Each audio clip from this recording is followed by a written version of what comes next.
And heart-pounding moments. Lake County deputies raced to save one of their own. Clear under here, clear under. For the very first time, we're seeing video from inside the deadly deputy ambush. Those Lake County deputies were called to the scene and were met with gunfire. Good evening, I'm Greg Warman. And I'm Martha Sagowski. Channel 9 has been following this investigation since that tragic night last August. Deputy Bradley Link was killed and 2 other deputies were injured. Channel 9's Nick Pampantonis has been looking through that body cam footage that was just released today. And Nick, it was a long night as those deputies waited to see if they could rescue their brother. Yeah, this is the case of Julie Sulpizio. You'll see her face in a moment. She's accused of trying to kill her neighbors by luring them back to her home last August, where her daughters and husband were waiting with dozens of guns aimed at the front door. Deputy Link and 2 others intercepted the group and went to the home instead. This is what happened next.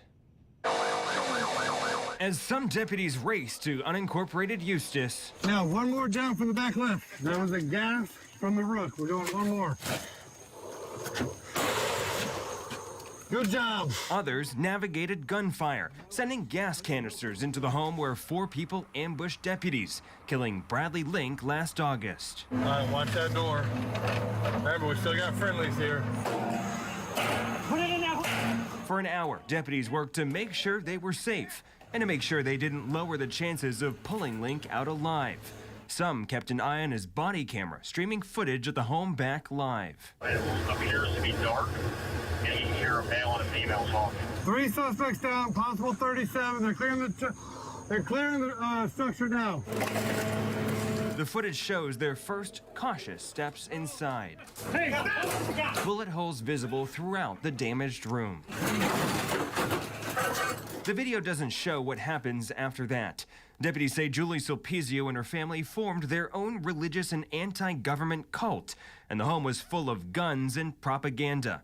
They said when they told her her family members took their own lives, she smiled and said they were with God.